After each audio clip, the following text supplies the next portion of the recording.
Hola jóvenes, buenas noches. Vamos a hoy compartir la clase de lo que es córnea.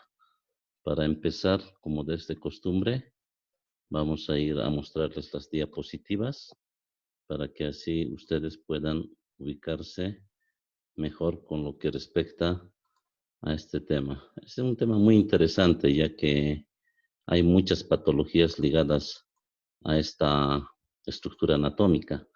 Por lo tanto, les pido por favor que pongan toda la atención para que puedan después tener o dar sus preguntas necesarias que tengan a medida que vayamos desglosando el tema, ya cuando estemos en contacto con Zoom directo. Muy bien, primeramente indicarles de que, como de costumbre, hacer un recuerdo anatomofisiológico de lo que es la córnea. Sabemos que la córnea es una estructura anatómica, la cual va a comprender de 5 capas principales, se puede decir así, empezando por lo que llega a ser el epitelio, ¿ya? Es la primera capa superficial que va a estar, se puede decir, acentuada sobre la membrana basal. Posteriormente, después de la membrana basal, tenemos la capa de Bowman, que es una de las capas importantes, ya que es una capa de protección para evitar, más que todo, que fácilmente puedan las enfermedades infecciosas acoplarse a esta y entrar a lo que es ya el interior del ojo. Luego tenemos el estroma, que va a estar compuesto por colágeno, que va a ayudar a mantener esa consistencia rígida, fibrosa de lo que es la córnea. Posteriormente tenemos la membrana de Descemet, que va a estar inmediatamente, se puede decir, adherida a lo que es la última capa, que llega a ser el endotelio. El endotelio corneal, recordemos que juega un rol de una bomba que va a regular la introducción del agua hacia lo que es la pared corneal más gruesa. En este caso estamos hablando del estroma, ¿no? Y cualquier alteración que pueda surgir a este nivel, por ejemplo, en una cirugía de catarata, después de que puede haber una complicación como es la descompensación endotelial, va a producir un edema a nivel de la córnea. Entonces, muy importante este tejido que es el endotelio. Recordemos que las células endoteliales no se llegan a regenerar por si acaso. Pues lo que se pierde ya es difícil de recuperar. Continuamos. Para un examen de la córnea es primeramente menester conocer cómo es una córnea normal. ¿Sí? La córnea normal vamos a reducirla en 5 palabras que en las prácticas yo bastante he ido insistiendo, que son, primeramente, una córnea normal debe ser transparente, avascular, superficie lisa, hidratada y debe presentar un brillo natural. Cualquier ausencia de estas cosas, 5 palabras importantes que acabo de mencionar, nos debe hacer sospechar sobre una posible patología. Entonces, como la córnea es una estructura transparente, avascular, como acabamos de decir, al examen, el examen ya físico, a simple vista a veces es un poco difícil realizarlo y fácilmente podemos dejar pasar otro tipo de patologías. Es que en ese sentido, en oftalmología, y ustedes también, es recomendable que cuando hagan un examen minucioso ya de la córnea, usen o se puede usar una tinción que se llama fluoresceína. Esta fluoresceína nos va a ayudar a detectar las lesiones a nivel del epitelio corneal. Como verán en este cuadro, las partes que estoy indicando aquí con el cursor, las partes teñidas de color más verde, son las lesiones que se encuentran, o estos puntos que vemos acá, son las lesiones a nivel del epitelio corneal. Entonces, por eso es importante esta atención, nos va a ayudar a detectar cosas de que a simple vista a veces podemos dejar pasar. También es bueno tener una lupa al lado. Para tener este tipo de imagen, aparte de la fluoresceína, hay que usar la luz azul de cobalto. Muchos oftalmoscopios o linternas presentan esa luz azul de cobalto, las cuales con la tinción más que le vamos a aplicar al paciente, nos va a ayudar a ver este tipo de imagen. También indicarles de que las úlceras, todas las patologías a nivel de la córnea, son diferentes, ¿no? Pueden venir por diferentes causas, por diferentes gérmenes. Vamos a empezar nombrando las más principales, las úlceras corneales relacionadas con las que netamente son infecciosas. Como causa de estas infecciones a nivel de la córnea, podemos tener diferentes causas. En este caso pueden ser de procedencia bacteriana, pueden ser de procedencia viral, pueden ser de procedencia micótica y pueden ser por culpa de protozoos, ¿no? Como es la cantamueva. Entonces, vamos a ir viendo cada una de estas en forma resumida, ya que tenemos mucho por adelante que hablar. Antes de pasar a esto, antes de pasar a lo que es concretamente cada una de estas patologías, debemos mencionar que la mayor parte de los síntomas que se van a presentar a nivel corneal están relacionadas más que todo con lo que es, primeramente, dolor. En la mayoría, ya les dije cuando hablamos del tema de conjuntivitis, que en las conjuntivitis no vamos a presentar un dolor así presente, excepto alguna vez puede ser, pero después no, casi nunca. Mientras que cuando hay dolor siempre nos debe hacer pensar que la afección está siendo a nivel de la córnea. Entonces la presencia del dolor.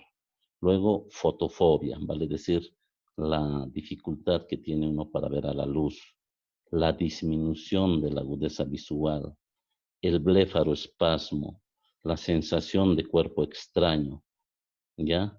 Son signos claves para hablar sobre lo que puede ser o sospechar sobre lo que es una patología corneal, incluyendo a la epífora, que también es otro signo muy frecuente que puede estar presente en este tipo de patologías. Entonces no nos olvidemos, por favor, de esos síntomas, signos principales. Vuelvo a reiterar, blefaroespasmo, fotofobia, dolor, disminución de la agudeza visual, que es lo más importante. Aquí ya hablamos de una infección corneal, de una queratitis infecciosa por un pseudomona. Este tipo de germen bacteriano lamentablemente va a producir bastante dolor a nivel ocular, lo cual a veces nos hace sospechar, es un dolor fuerte, intenso, lo cual a veces puede hacernos sospechar sobre este germen. Se va a presentar, como verán, con un absceso a nivel de la córnea. Acá están viendo todo esto, hay un absceso a nivel corneal. Y en la parte inferior, acá ligeramente se nota la presencia de un hipopión. El color tiende a ser amarillento, en algunos casos medio blanquecino, ¿no? Es la presencia, la característica, lo que puede presentar un pseudomona. Acá tenemos otro tipo de germen, que es el estafilococo que está causando este tipo de úlcera. Como verán, hay una queratitis estafilocócica grave, ¿ya? En gran parte del tejido corneal vemos la presencia de un absceso corneal. Y acá ya ligeramente ya como que se va formando el acúmulo de pus. Recordemos que la presencia de pus en cámara anterior se denomina hipopión. Acá tenemos lo que es un hipopión. Como verán, hay aquí un absceso corneal, una úlcera corneal grande, ¿ya? Y acá abajo está claramente marcado. Fíjense la rayita, donde estoy marcando con el cursor. Para abajo es la presencia de un hipopión. Cuando ustedes vean la presencia de pus en cámara anterior, es que algo grave está sucediendo dentro del ojo. Puede ser incluso el comienzo de una endoftalmitis que va a comprometer a una infección de todas las capas que están por dentro del ojo, lo cual va a ser muy difícil salir de esa situación. Si ustedes solamente en ese momento le van a dar gotas al paciente, lamentablemente no le va a hacer casi nada. Este requiere de un tratamiento ya a nivel hospitalario, usando antibióticos por vía sistémica, determinar el tipo de germen que está causando esto, etc. Entonces, por favor, la presencia de un hipopión a ustedes inmediatamente debe llamarles la atención y referir al oftalmólogo de forma urgente. También, aparte de las bacterianas, estamos hablando de las virales. Entre las virales podemos encontrar muchos gérmenes virales, pero los más importantes acá estamos hablando del herpes simple y de varicela zoster, ¿no? Todas estas infecciones virales van a llegar a desencadenarse, se puede decir, en momentos en que el paciente puede estar cursando otro tipo de patología, pero donde va a haber un aumento de su fiebre, ¿ya? O sea, de su temperatura. Puede darse por exposición a la radiación ultravioleta, el estrés de una persona, el estrés psíquico puede llevar a desencadenar este tipo de enfermedad viral. El comienzo de la menstruación en algunas personas, sabemos que en esa etapa es donde hay disminución de las defensas. Entonces, son mm, momentos claves donde nosotros podemos ver ya como antecedentes el inicio de esta patología. Vamos a hablar un poquito del herpes simple. ¿Qué nos debe llamar o cuándo podemos sospechar de un herpes simple? Para empezar, decirles que este virus es latente, vale decir, va a permanecer a nivel del nervio trigémino, ¿ya? Y una vez que hay esos factores de riesgo que acabamos de mencionar, entonces este puede pronunciarse, manifestarse. Y lo que le caracteriza es más que todo la presencia de úlceras en forma de dendritas, ¿no? Como son la forma típica de lo que son las células nerviosas. Entonces, vamos a ver aquí un ejemplo de ese tipo de úlcera. Como verán, acá está el cursor. Fíjense la forma que tiene como las ramas de un árbol secas, ¿no? Se puede decir. Entonces, esas dendritas, esa forma típica nos hace sospechar inmediatamente lo que puede ser una enfermedad viral, una queratitis viral por el herpes simple. Entonces, en este caso, es mejor ya tratarle con antivirales, el tratamiento de salud inicial con antivirales para evitar posteriores secuelas.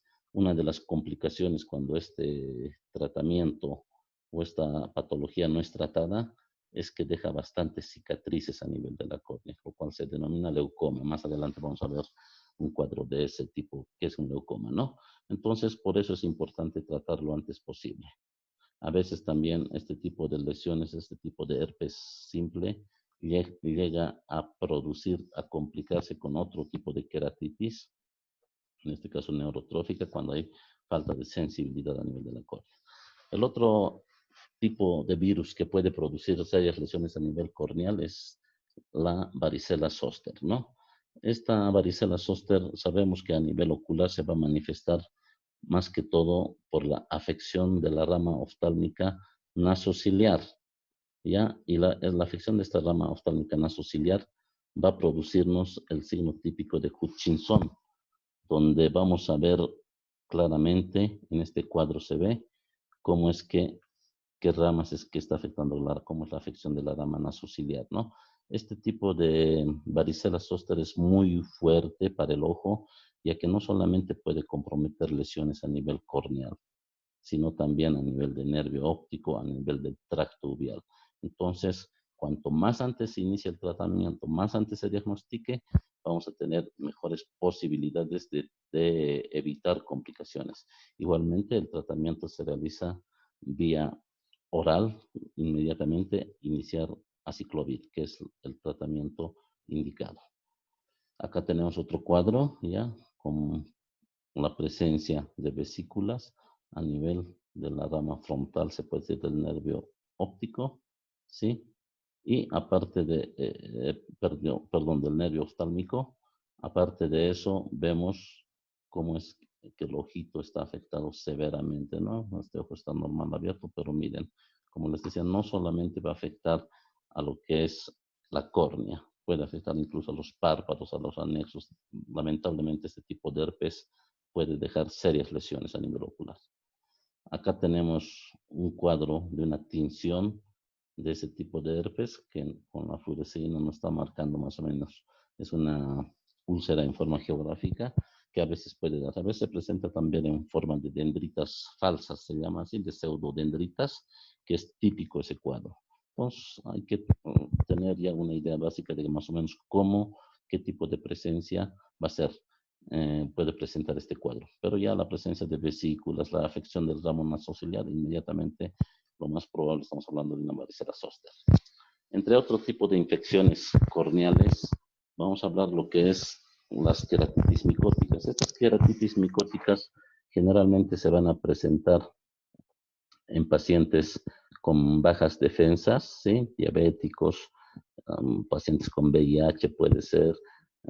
Este tipo de queratitis generalmente bien se presenta de un color grisáceo, ¿ya? Y va a ir acompañada, o sea, la vista ya no es amarillenta, blanca como el otro tipo de queratitis, sino es como la bacteriana, sino tiene ya, adopta un color grisáceo y va a estar acompañado también de una presencia de hipopión. Entonces, el dolor a veces en este tipo de queratitis no es tan marcado como en una pseudomonas. Entonces son diferentes cuadros clínicos que nosotros debemos aprender a diferenciar. Entre otras tenemos las queratitis por los protozoos, por las amebas, en este caso denominado la acantomoeba. Esta acantomoeba se puede presentar más que todo en pacientes que hacen el uso de lentes de contacto. Vale decir, lamentablemente a veces no tienen la higiene respectiva para el uso adecuado de estos lentes. Entonces pueden dejar pasar el tiempo de duración del lente de contacto donde siguen poniéndose. La misma higiene del lavado de los lentes de contacto, en vez de lavarle en un líquido que tienen químicos especiales para conservar la contextura del lente de contacto, simplemente lo pueden lavar en un grifo al agua, a chorro se puede decir. Entonces, eso puede producir la inclusión de este protozoo, lo cual al paciente va a provocarles dolor y la presencia de úlceras que va a empezar con un lagrimeo, con una leve disminución de la visión, etcétera, ¿no? Entonces, cualquier paciente que sea portador de lente de contacto y viene con una sospecha de una queratitis, lo primero que hay que hacer por norma es descartar a este protozoo, a la acantomoeba. Vamos a hablar ahora de las queratitis no infecciosas. Estas queratitis no infecciosas están relacionadas más que todo con lo que llega a ser las queratitis superficiales. O sea, todas las queratitis superficiales que a continuación vamos a mencionar pueden causar lo que es una úlcera corneal no infecciosa. Como dice su nombre, las queratitis superficiales generalmente van a llegar a lesionar la parte, las primeras capas de la córnea. Estamos hablando al epitelio y también al estroma, que es hasta donde puede afectar, dependiendo de su situación. Entre las más conocidas tenemos las úlceras inmunitarias de procedencia inmune. En ese caso estamos hablando de las artritis reumatoideas, el lupus eritematoso, la poliarteritis nodosa, que van a causar serias lesiones. Una artritis reumatoidea puede causar una queratitis de tipo esclerosante, un lupus eritematoso va a causarnos una queratitis de tipo epitelial marginal, que son consecuencias, ¿no? A nivel de la córnea por un mal control o mal manejo o simplemente por una agudización de estas patologías, de estas colagenopatías. Acá tenemos también la queratitis seca. Recordemos que la queratitis seca se va a presentar más que todo en esos pacientes que sufren de artritis reumatoidea. Una queratoconjuntivitis seca, recordemos que es un componente de la tríada de Sjögren, ¿no? Que hemos hablado ya cuando hemos hablado de conjuntiva. Entonces, en este caso, la presencia, como estamos viendo acá, de filamentos epiteliales, estas cosas blanquitas que ven, son filamentos epiteliales en forma de moco, que es típico, característico para un ojo severo o para un ojo que va a presentar este tipo de queratoconjuntivitis seca. Acá tenemos otro cuadro, ya, acá está, como verán, se le ha puesto una tinción, en este caso es rosa de Bengala, donde vemos claramente los filamentos epiteliales teñidos de color medio guindo morado, ¿no? Entonces, típico ese tipo de lesiones. Más que todo, las queratitis secas, vuelvo a repetir, están asociadas en su mayoría a las colagenopatías. También podemos ver las queratitis por fármacos. ¿Qué tipos de fármacos pueden producir diferentes tipos de queratitis? Uno de los fármacos más importantes sería el abuso, se puede decir, de corticoides. Ya les había dicho, el abuso de corticoides puede llevarnos a que haya una reacción a nivel de la córnea, un herpes simple, por decir que estaba en remisión, como es latente esta patología, puede activarse fácilmente por el uso indiscriminado de un corticoide a nivel ocular en forma tópica. Otro fármaco, por decir, el abuso de los anestésicos oculares, en este caso el clorhidrato de proximetacaína, puede llevarnos a la presencia de una queratitis si es que no es controlada. Entonces hay que saber, jóvenes, cuándo usar corticoides, cuándo usar los anestésicos, ¿sí? Y tener siempre el uso dosificado para evitar este tipo de complicaciones. También otra de las queratitis superficiales es la queratitis actínica. Este tipo de queratitis actínica, jóvenes, es muy importante ya que en muchos casos llega a ser una urgencia que cualquier rato ustedes van a encontrarse en su consulta, donde estén trabajando en la clínica de emergencias, porque donde generalmente los jóvenes egresan de la universidad, ya son médicos, todo. Lo primero que tampoco nadie quiere ir al campo, muchos por sueldos bajos, bueno, a veces quieren quedarse en la ciudad por tener mejores opciones, se quedan a trabajar en las clínicas, ¿no? Y en las clínicas es donde llegan a cualquier hora los pacientes cuando están haciendo su turno en emergencias. Entonces, recordemos, ¿qué va a pasar con esta queratitis actínica? Para empezar, es una queratitis que se va a dar por exposición a la radiación ultravioleta. En este caso, puede darse, por ejemplo, en un paciente que haya ido a esquiar o a hacer su alpinismo, qué sé yo, a lugares, a montañas donde existe bastante nieve, que es algo en la Potosí, al Limani, puede ser, ¿no? Donde ha estado expuesto a la nieve todo el día sin ninguna protección. Pacientes que, por decir, hayan viajado de turismo al Salar de Uyuni, estaban todo el día y sin protección, entonces va a producir una queratitis actínica. Aquellas personas que a veces sin saber se meten a soldar por primera vez, eh, empiezan a soldar sin el casco de protección, sin el lente de protección que usan los soldadores. Entonces creen que ya saben todo, empiezan a soldar, con que suelden un tiempo, así sea un poco tiempo, va a producir fácilmente una queratitis actínica si no están protegidos debidamente, ¿no? Entonces, hay que conocer esas cosas, jóvenes. Lo importante, una de las características que tiene esta queratitis actínica es que, por decir, un paciente ha trabajado en la tarde, un ejemplo, o en la mañana, a las 2, 3 de la tarde ha empezado a soldar. El dolor no es que se va a iniciar inmediatamente, sino hay un tiempo latente donde aparentemente está tranquilo, que eso puede durar desde 2 horas hasta 4 o 5 horas. Entonces, pasado ese tiempo, recién empieza a molestar, a doler. Hagamos de cuenta que ha soldado 2 de la tarde, 3, 4, 5, 6 de la tarde ya va a empezar tal vez con dolor, pero el paciente al inicio no es tan fuerte el dolor, entonces piensa que se le va a pasar 6, 7, 8, 9, y a las 10, 11, 12 de la noche empieza a aumentar el dolor, lo cual cuando ya se pone insoportable es el momento donde va a venir a emergencias, donde ustedes ya están a punto de dormirse, supuestamente que no hay nada, que todo está tranquilo y viene este tipo de paciente. Entonces, la anamnesis en este caso es muy importante. No se olviden de este tipo de patología. Es de urgencia. Entonces, lo que hay que hacer en este caso se puede usar más que todo medicamentos, se le puede dar viendo el grado de afección, se puede usar antibióticos, se puede usar antiinflamatorios no esteroideos, estamos hablando de indometacina, se le puede dar diclofenaco, ibuprofeno, perdón, en gotas indometacina, diclofenaco usamos bastante, entonces puede ser uno de esos medicamentos que se le puede dar al paciente. También es importante para reducir el espasmo ciliar, dar un medicamento que vaya a dilatar la pupila, un midriático.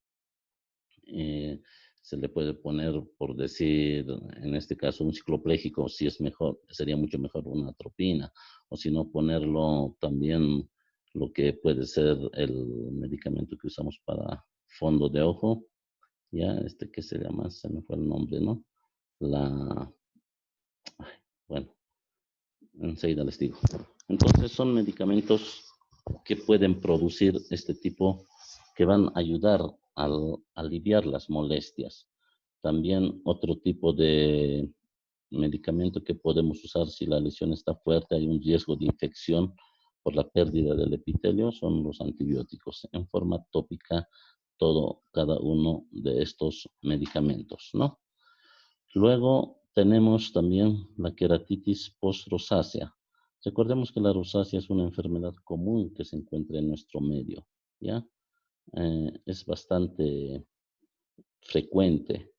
Entonces, cuando el paciente viene a consulta, ya debemos empezar desde cuando está entrando a consulta, mirarle la cara, el rostro, cómo está, si tal vez hay la presencia de granos que están en una etapa aguda, típico en la mejilla, en la punta de la nariz, a nivel de la barbilla, etcétera, donde va a haber la presencia típica de estos granos.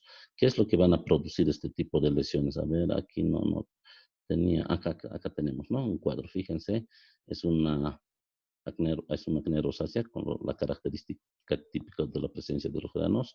Lo que va a producir esta patología a nivel ocular es esto: presencia de úlceras, ¿ya? Infecciosas.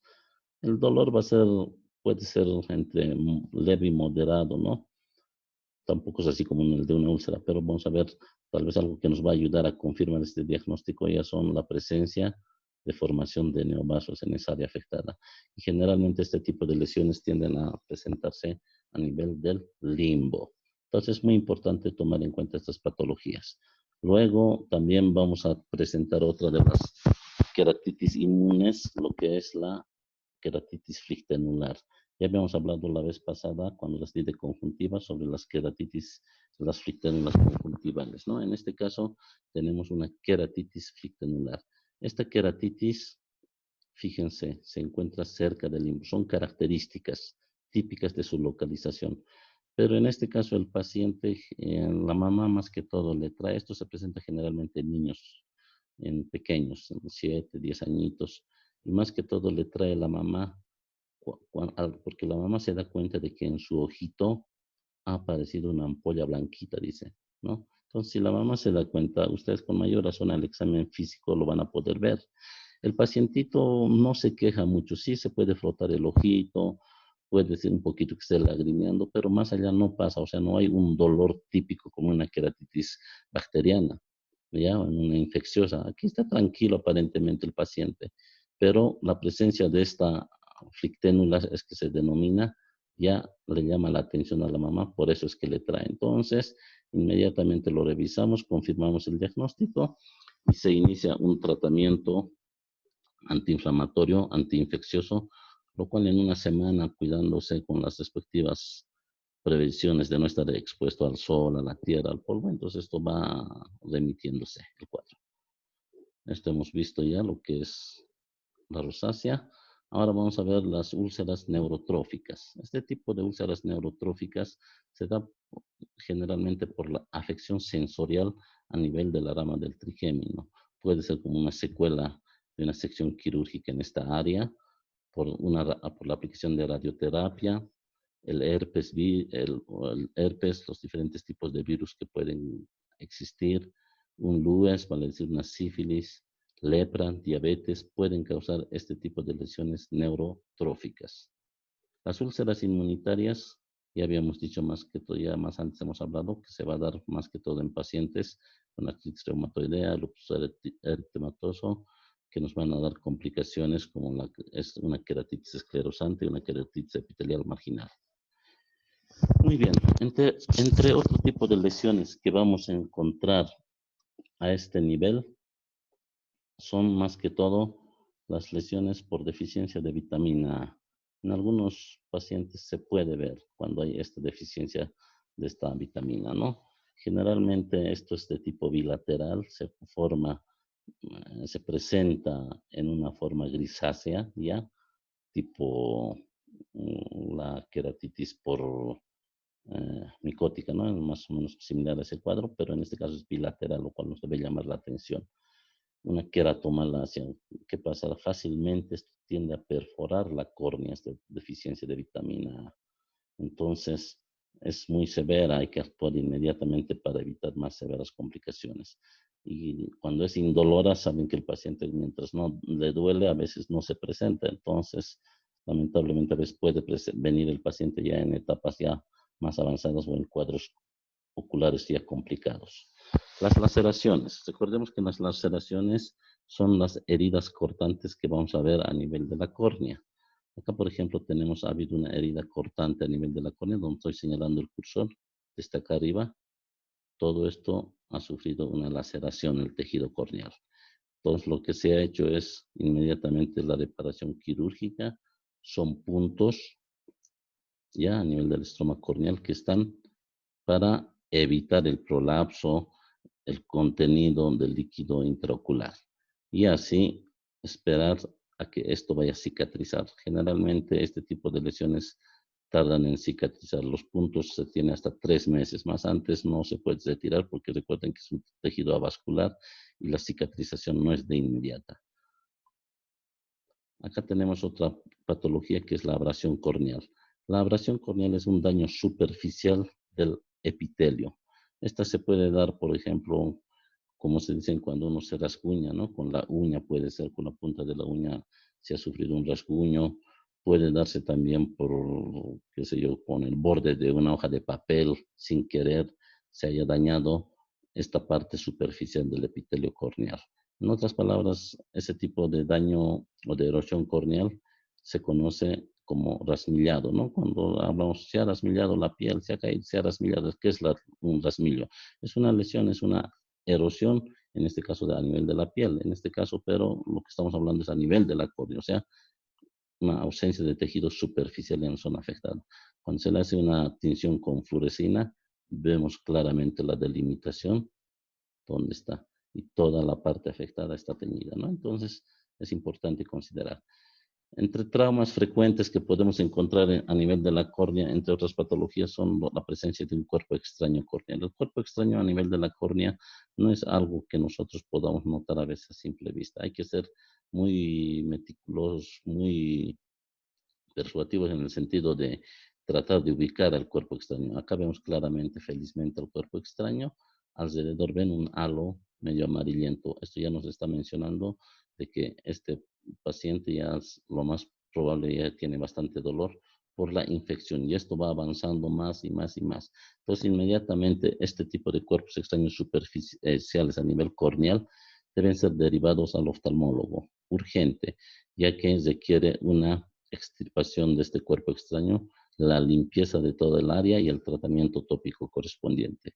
Caso contrario, a veces, ¿qué es lo que ocurre? Se retira el cuerpo extraño el mismo paciente o el médico que no sabe cómo tratar correctamente, pero la inflamación por el halo que está acá, que no se ha limpiado, va a persistir y va a continuar. No importa que se haya retirado el cuerpo extraño. Si no se hace buena limpieza en esta área, va a continuar la inflamación. Eso yo van a hablar, yo creo, cuando hablen de traumas con el doctor Delgadillo más adelante. Van a volver a repetir sobre esto con más detalle. Otro tenemos aquí la opacificación blanquecina de la córnea. Después de que ésta haya sufrido un trauma ocular, puede ser, después de que ésta haya sufrido un proceso infeccioso, como secuela, como cicatriz a nivel de la córnea, queda así una mancha blanca, por un herpes simple, por decir, por un trauma puede ser. Entonces, esta mancha blanca que vemos como secuela a nivel de la córnea se llama leucoma corneal, que es una cicatriz en el tejido corneal de color blanquecino. Los dermoides, fíjense, de dermoides congénitos que pueden existir. Aquí está con una afección tanto de la conjuntiva como de la córnea. Aquí yo tengo una niña que vino la vez pasada, hace poco, con una afección con su dermoide congénito. Fíjense que está afectando parte de la córnea y de la conjuntiva. Degeneraciones. Entre otras patologías, las degeneraciones debemos saber que son patologías que más que todo se van a presentar en la mitad de vida del paciente, o sea, van a decir a los 40, 50 años para allá pueden empezar a manifestarse. Generalmente son cambios degenerativos del tejido que pueden estar relacionados a veces con algunas otras patologías. Acá en este caso tenemos un cuadro típico que es el anillo senil. Fíjense, toda esta parte que estoy mencionando, o arco senil también se conoce con ese nombre, donde está yendo el cursor, ¿lo ven? Medio amarillento está. Entonces es una enfermedad degenerativa de la córnea. Esta no va a causar ningún daño, está en periferia, pero cuando el paciente a veces viene, doctor, dice, medio asustado, tengo aquí una mancha amarilla que está alrededor de mi ojo, dicen, entonces debemos saber de que este puede tratarse de una enfermedad degenerativa, aparte de que no presenta ningún dolor, nada de esas cosas. Acá también estamos viendo la presencia de una catarata, ¿no? Que es la opacificación del cristalino ya. Posteriormente, tenemos las distrofias. Cuando hablamos de distrofias, nos referimos a aquellas patologías que generalmente tienden a manifestarse en la primera, segunda década de vida del paciente. Este tipo de patologías pueden ser generalmente unilaterales, ¿ya? Y hereditarias. En este caso, vamos a hablar en una de sus representaciones de este tipo de patologías de un queratocono, que es muy conocido en nuestro medio. Recordemos que 1 de cada 1000 pacientes puede presentar este tipo de enfermedad que se llama queratocono. Queratocono, como su nombre indica, forma de cono. La córnea la pared corneal se va poco a poco distorsionándose, adoptando la forma de un cono, lo cual cuando la imagen quiere situarse a nivel de la retina, que está acá adentro ya, a nivel de la retina, al pasar por este tipo de pared que ha cambiado de forma, porque para que la imagen se ubique en la retina, esta pared debe ser semiesférica, regular en toda su superficie. Pero cuando ya cambia adopta esta posición de forma, entonces la imagen ya no se va a situar en la retina. Puede ser que se sitúe más adelante, más atrás, lo cual va a producir un astigmatismo, ya puede ser miópico, hipermetrópico, dependiendo de su localización. Cuando hablamos de queratocono, generalmente hay que darnos cuenta de que cuando se hace un examen de queratometría, vemos que los parámetros máximos sobre el 42, que a veces llega a ser, pueden ir aumentando un poco más de los 43, 44, dependiendo. Y para descartar esa patología, lo primero que se hace es un mapa de la córnea. Eso se llama topografía corneal. En una topografía corneal, que es este examen que os estoy mostrando, nos va a ayudar a diferenciar dónde está la pared más delgada. En este caso, las partes rojas que vemos acá son las lesiones que más están, es el área más delgada de la córnea. Acá igual en esta parte se puede ver una lesión, una disminución en el espesor de la pared corneal, se puede decir un adelgazamiento, ya que el queratocono es una patología lenta, progresiva, a medida que van pasando los años. Lo amarillo significa que más o menos está regular, que hay posible afección. Y lo verde son ya tejidos que están sanos, ¿no? Entonces, para darnos cuenta, este tipo de examen que es necesario hacer para confirmar, descartar y determinar el grado de queratocono. Acá tenemos ya un queratocono bien avanzado. Es un hidrops agudo en un queratocono avanzado, ¿no?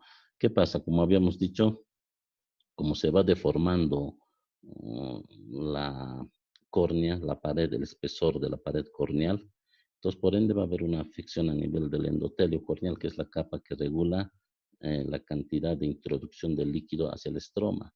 Pero ¿qué pasa en ese caso? Como hay una afección a nivel de esta capa endotelial, entonces ya ese control de bombeo ya no funciona y fácilmente el líquido se va acumulando en lo que es el estroma. Entonces, por eso es un hidrops agudo, que posteriormente esto fácilmente, si no es controlado a tiempo, puede llegarse a perforar, ¿no?